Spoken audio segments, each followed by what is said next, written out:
Let's bring in National Editor of The Australian, Dennis Shanahan. Well, it's a big week, as we know, federal budget tomorrow, Dennis.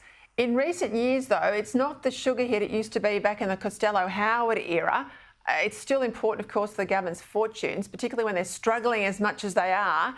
And, of course, a pretty important job to deliver this dual-headed hydra there for the Treasurer. Cost of living relief, he says, on one hand, but everything he does will not spike inflation. Do you think he can do it? Well, he's got a very tough job. And as you say, it's a long time since we had beer and cigs up budgets. The budgets are much more complex and more difficult economic documents these days. But look, I think one of the problems that Jim Chalmers has is that he's offered to cut inflation and at the same time to deliver cost of living relief.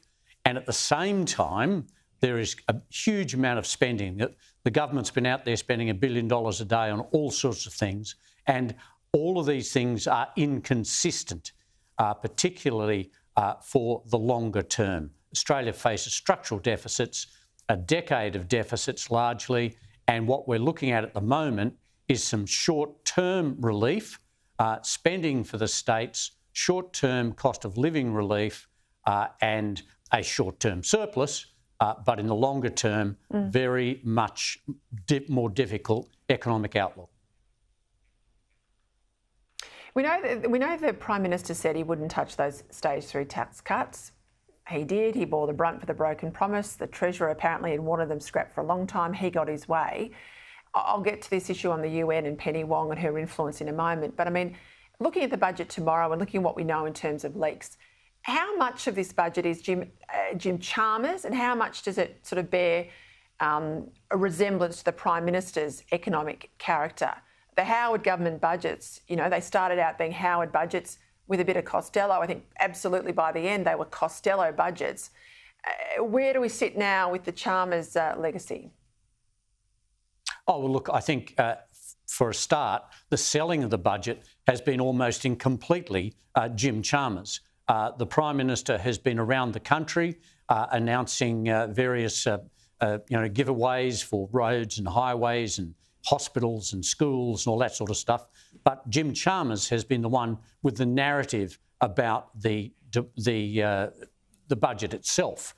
Now, this narrative has shifted a little bit, but it's about a political message from Jim Chalmers saying that he's going to reduce the cost of living and he's not going to have a spike of inflation with his new unorthodox or new orthodoxy of economic management.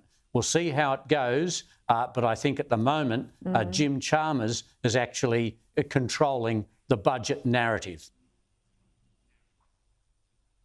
Well, let's go to this vote at the UN, the General Assembly on Friday. The resolution passed and it declares, quote, the state of Palestine is qualified for membership in the United Nations. Well, we know there's no such thing as a state of Palestine. What we've got, at least in Gaza, is a city run by a listed terror organisation. The other area, the West Bank, another group altogether. There's been widespread condemnation of the government for reversing Labor's prior position here of abstention. I think it was 2012 under Julia Gillard. The last time this came up, it was an abstention vote then. That's precisely what the UK did. The US voted against this measure. We voted for it. We've junked now, 7 decades of bipartisanship, and we've rewarded terrorism with the vote on Friday. That's the view of the critics, Dennis. I have to say it's hard not to disagree with them. Well, I think it's very difficult to disagree with the idea that what has happened is that Hamas has been rewarded in its attempts to, A, destroy the peace talks between Saudi Arabia and Israel.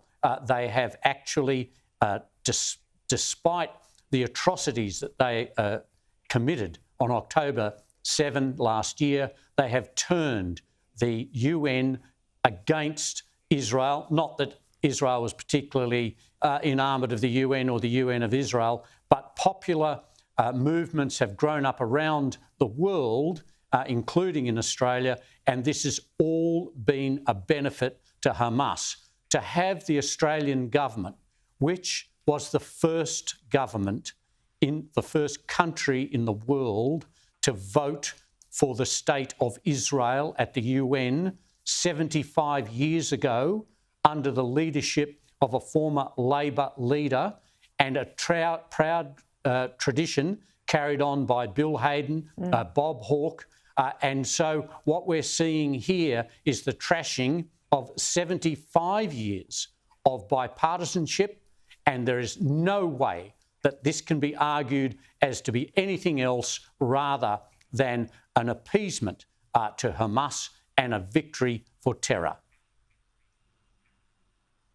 What does it say about Penny Wong, though, and her relationship inside the government, her power inside the cabinet? Because when she flagged this in a speech about a month or so ago, there was a visceral reaction to it. Now, the PM came out quickly. He sort of said, nothing to see here, poured cold water on the idea, said that Labor's position hadn't changed. Now, clearly, he was either lying back then and he knew this was coming, and we know there's a long lead time on these negotiations in the UN, as you and I both know through our ambassadors, or the Prime Minister's been rolled. What is it, Dennis? Well, look, there is no doubt that this was a long-term calculated policy. Before the election, we had the national conference of the ALP change its policy. It was then just said, oh, no, it doesn't really count. We're just doing it to keep things quiet. Then Penny Wong gave a speech which immediately showed there was going to be a change in Labor policy. The Prime Minister then used the same language that he had used when the tax changes were being put up, saying, oh, we haven't changed them. He didn't say, oh, by the way, we're actually thinking about this.